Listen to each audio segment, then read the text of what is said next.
What does it take to be a successful artist? Why do some artists make it? Why do others fail? It is possible that successful artists share certain character traits. They probably do. And though they may have different styles and interests, they have a lot in common too. You can call it what you will. Patience, drivers, persistence. The amateur rarely has it. The professional artist generally does. It may emerge as fires, ambitions, or infinite patience. The true artist shows a willingness to work hard, no matter what.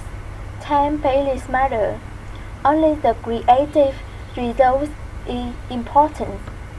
For example, when the artist Ralph Fasanella read about a mill workers' strike that happened in Lawrence, Massachusetts in 1912, he decided he had to go there himself to see the town.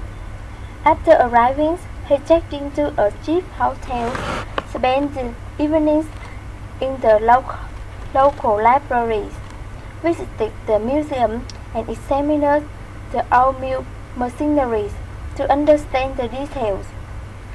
Eventually, he began to draw quick sketches.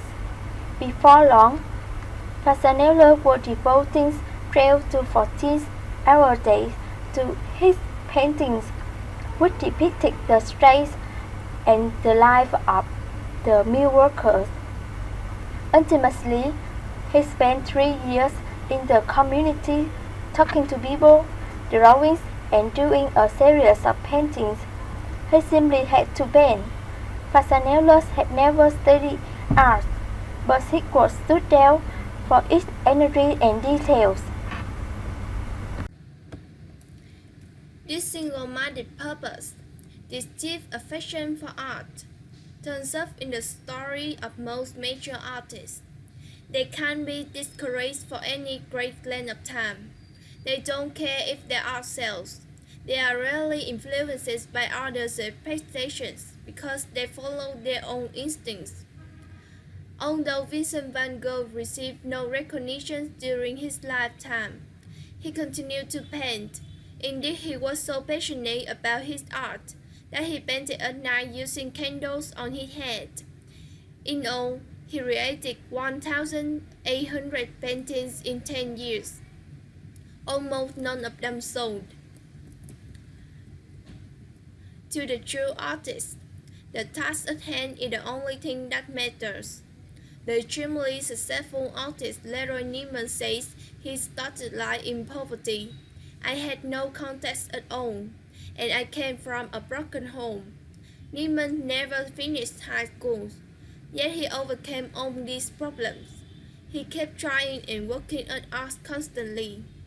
As Anthony Jenkins, curator of the Indianapolis Art Museum, points out, it requires very hard work to become an artist. The profession isn't for lazy people. This profound involvement shows the pain in many ways.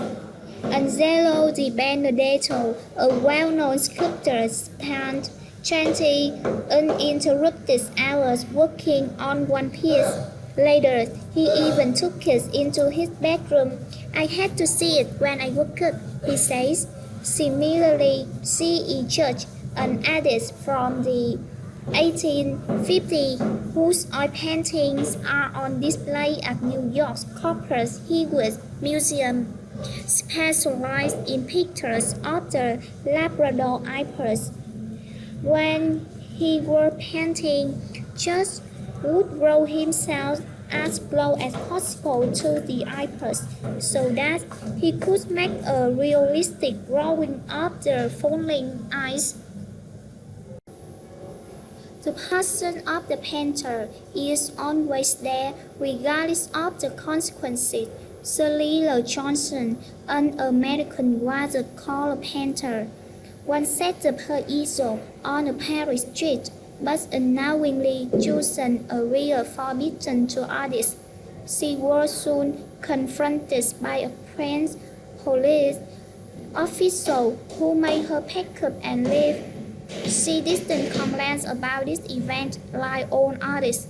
She has been deeply involved in her work, as annoyances are a part of profession. Johnson also recalls painting outdoors, seeing temperatures so cold that the water in her brushes froze. She has painted ski sea in 20 degrees below zero weather. Many artists have refused to marry or, after neglecting their families, suffered divorces. They have gone short of food and have even been physically hurt because of their devotion to their art. Lee Merman, a respected American artist, put it this way: "My art is my life, and my life is my art. I can't separate the two." Merman has done experimental work with new materials. One such experiment hurt her so badly she had to have 2 operations on her hand. When the nerve damage was repaired, Merman again took chances with her lungs by spraying linen fabric with automotive paints and new kinds of varnish. Merman is a friendly person who is full of confidence. To be sure, most art experts put self-confidence on top of their list of desirable characteristics. The belief in your own ability will sustain you through periods when there are no sales or when recognition doesn't come. Ivan Kapp, an art dealer in New York City, sees a line of newcomers all week long and can quickly spot any anxiety. Conversely, Kapp dislikes self-importance. One young man, for instance, declared that he would someday be better than Picasso. Artists can be sure of themselves without making such exaggerated claims. All the top artists have a certitude about them, explains one Manhattan critic. You can sense this certitude at once.